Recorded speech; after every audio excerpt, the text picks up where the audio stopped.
முக்கிய வணிக போக்குவரத்தான ஹோர்முஸ் நீரிணையை முழுமையாக திறந்து விடுமாறு அமெரிக்க அதிபர் டொனால்டு டிரம்ப் ஈரானுக்கு 48 மணி நேர கெடு விதித்துள்ள நிலையில் அதற்கு வாய்ப்பில்லை என தெஹ்ரான் திட்டவட்டமாக தெரிவித்துள்ளது. ஹோர்முஸ் பழையபடி திறக்கப்படாவிட்டால் கடும் தாக்குதல் நடத்தப்பட்டு மொத்த ஈரானும் அழிந்து போகும் என டிரம்ப் எச்சரித்துள்ளார்.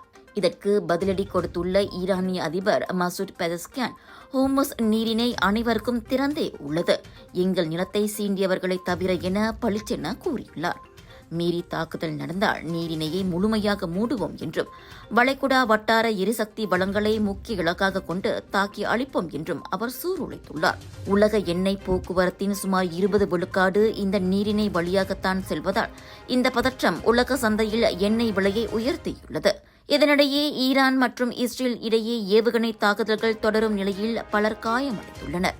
பேரழிவை தவிர்க்க உலக நாடுகள் சமாதானத்துக்கு அழைப்பு விடுத்துள்ள நிலையில் அடுத்த 48 மணி நேரம் மிகவும் முக்கியமானதாக கருதப்படுகிறது.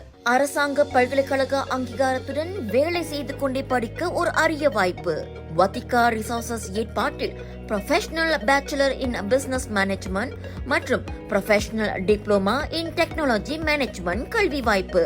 திறனை மேம்படுத்தி வாழ்க்கையில் முன்னேற உடனே தொடர்பு கொள்ளுங்கள்.